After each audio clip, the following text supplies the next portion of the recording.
बर्तन साफ करने नहीं आते आपको? अपने घर से कुछ सीख के नहीं आई हो? इतने गंदे पड़े हैं बर्तन, इसको वापिस से धो दोबारा से, और जितनी बार गंदे रहेंगे उतनी बार साफ करवाऊंगी।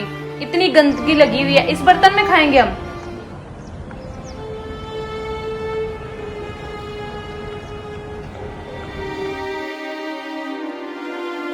अच्छा वीरू सुनो, तुम्हें एक बात बतानी थी। अभी लॉकडाउन हो गया तो मम्मी हमारे साथ ही रहेंगे, तो शायद शाम तक मम्मी आ जाएंगे। मम्मी का तुम अच्छे से ध्यान रखना। मुझे शायद 10-15 दिन लग जाएंगे वापस आने में, तो तुम अपना और मम्मी का अच्छे से ध्यान रखना, ठीक है? बाय।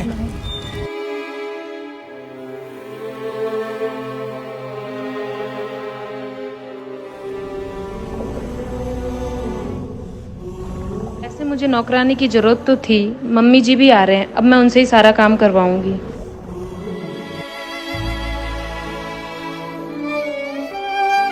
काम पड़ा इतना सारा और बैठ के आराम से टीवी देख रही हो। पता नहीं इतने सारे बर्तन पड़े हैं, कौन धोएगा वो? चुपचाप जाके बर्तन धो, टीवी बाद में देखना। आराम फरवा रही हो आराम से, जाओ अब जल्दी। तुमको ही कह रही हूँ, सुनाई नहीं दे रहा? ठीक है बेटा, कर देती हूँ।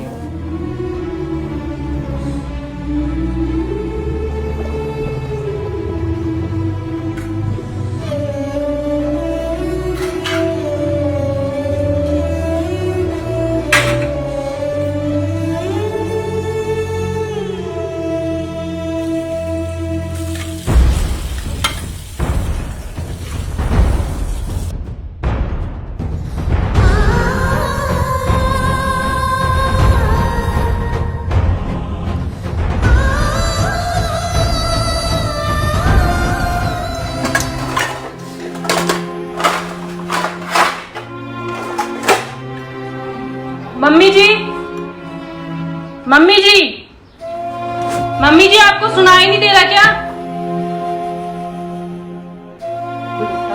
ये ऐसे बर्तन साफ करे आपने? इतने गंदे बर्तन साफ करने नहीं आते आपको? अपने घर से कुछ सीख के नहीं आई हो? इतने गंदे पड़े हैं बर्तन, इसको वापिस से धो दोबारा से, और जितनी बार गंदे रहेंगे उतनी बार साफ करवाऊंगी। इतनी गंदगी लगी हुई है, इस बर्तन में खाएंगे हम ऐसे? इसको अच्छे से साफ करो और जल्दी करना। और भी काम पड़े हैं, इसके बाद वो काम करने हैं, खाली इसमें ही मत लगे रहना। खाली बैठे खाली खिला लो, टीवी दिखा लो, बस और कुछ काम नहीं आता तुमको सोने के अलावा। जल्दी से करो, उसके बाद पोछा भी लगाना है, कपड़े भी धोने हैं, सब कुछ करना है तुम्हें। अच्छा बेटा, वापिस से साफ कर दूंगी। जल्दी करो। हाँ बेटा, कर दूंगी।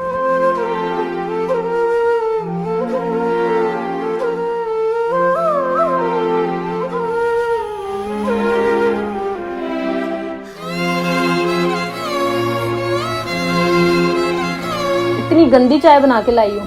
चाय बनानी नहीं आती तुमको? काम अच्छा नहीं आता तुमको करना। बर्तन धुलाए तो ऐसे, चाय लाई तो इतनी गंदी। अब पोछा तो ढंग से लगा लोगी या वो भी नहीं आता? जाओ जाके पोछा लगाओ, घर गंदा पड़ा है। यूं नहीं अपने आप कर लूं कोई काम, हर काम बताना पड़ेगा। जाओ अब।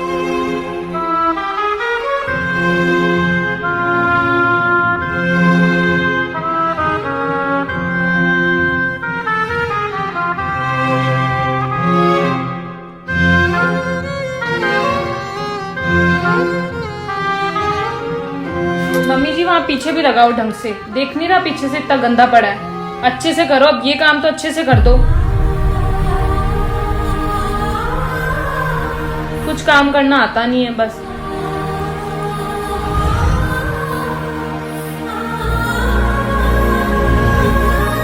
बहुत सारे ऐसे लोग होते हैं जो अपने पेरेंट्स को बस सिर्फ बोझ समझते हैं, उनसे घर का काम करवाते हैं, उन्हें मारते हैं, उन्हें नीचा दिखाते हैं, लेकिन फिर भी वो आपका काम करते हैं। क्यों? क्योंकि वो रिश्ते की वैल्यू समझते हैं, लेकिन हम नहीं समझते कभी भी। मम्मी जी, कुछ खाने को बना दो ना, भूख लग रही है। कुछ अच्छा सा बनाना, वैसे भी खाली बैठ रहे तो कोई काम है नहीं, अब कुछ खाने को तो अच्छा सा बना दो।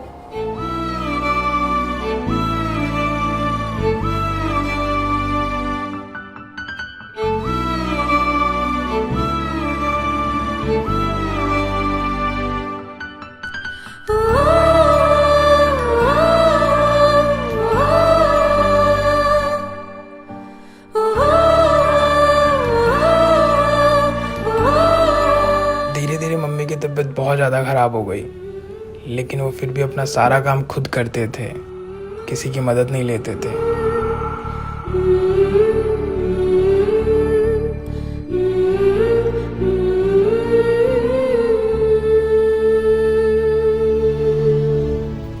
भगवान जी की वजह से उनकी जान बच गई।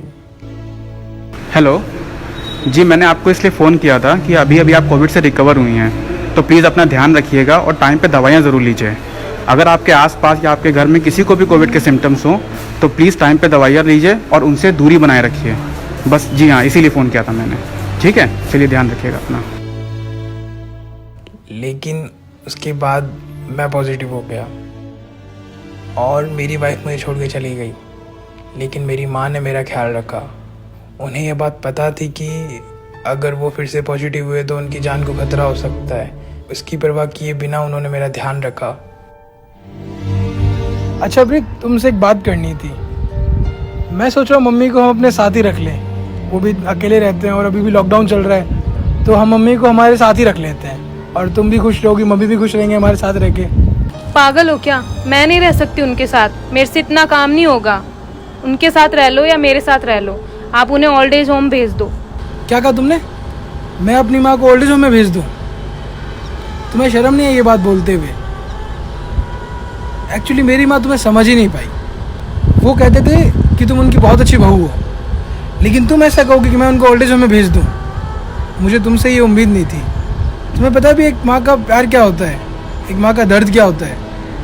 वो अपने बच्चे को 9 महीने तक अपने कोख में रखती है, कितना दर्द होता है उनको।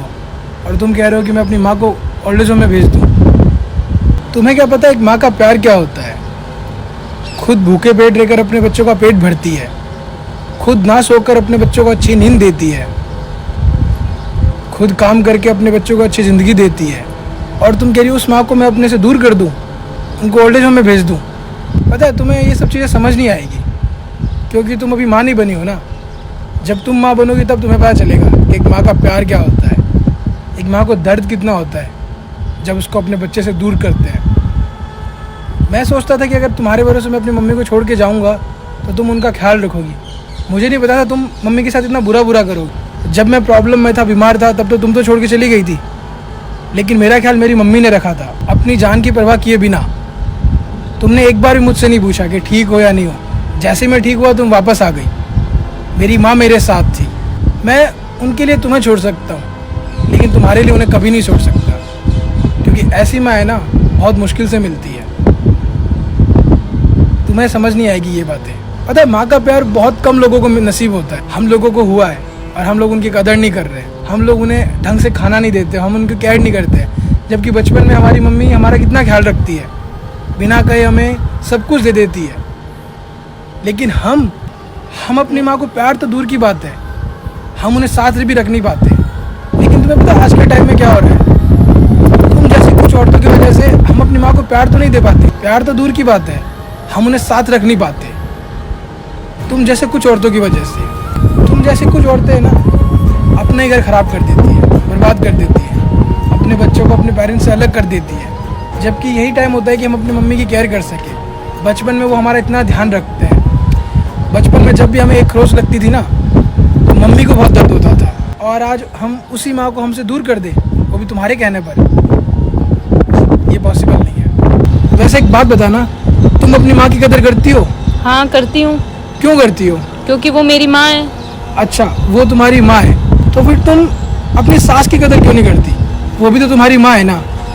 सच बताओ ना, तुम जैसी कुछ लड़कियां अपनी सास को कभी भी अपनी माँ नहीं समझ सकती हो, और इसी वजह से काफ़ी घर टूट जाते हैं, बिखर जाते हैं। बच्चे अपनी मम्मी को खुद से दूर कर देते हैं और माँ बाप बच्चों से दूर हो जाते हैं, सिर्फ तुम जैसी कुछ औरतों की वजह से। लेकिन जैसे मैं ठीक हुआ तो मम्मी मुझे मिले नहीं, पता नहीं वो कहाँ चले गए। मैं बस मम्मी से बात करना चाहता था और उन्हें कहना चाहता था कि अब हम हमेशा साथ रहें, लेकिन पता नहीं उनको फ़ोन लग ही नहीं रहा था। इस महामारी में पता नहीं कितनों ने अपने परिवार को खो दिया, अपनों से उन्हें दूर होना पड़ा। ओह आई एम सो सॉरी, आपकी मदर की 2 दिन पहले कोविड की वजह से डेथ हो चुकी है। जी हमने उनको पहले भी समझाया था कि उनका इन्फेक्शन बढ़ सकता है, लेकिन इस बार वही हुआ, उनका इन्फेक्शन बढ़ गया और हम उनको बचा नहीं सके। जी हाँ, हमने उनका गवर्नमेंट की गाइडलाइंस के अकॉर्डिंग उनका अंतिम संस्कार कर दिया है। जी हाँ। मैं कितना बदनसीब इंसान हूँ, मैं उन्हें लास्ट टाइम देख भी नहीं पाया, उन्हें ये बोल ही नहीं पाया कि मैं उनसे कितना प्यार करता हूँ।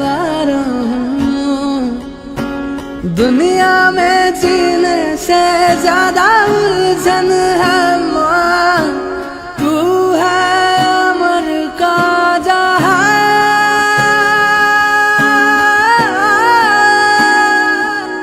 तू गुस्सा करती है बड़ा अच्छा लगता है, तू कान पकड़ती है बड़ी जोर से लगता है। मेरी माँ, मेरी माँ, मेरी माँ,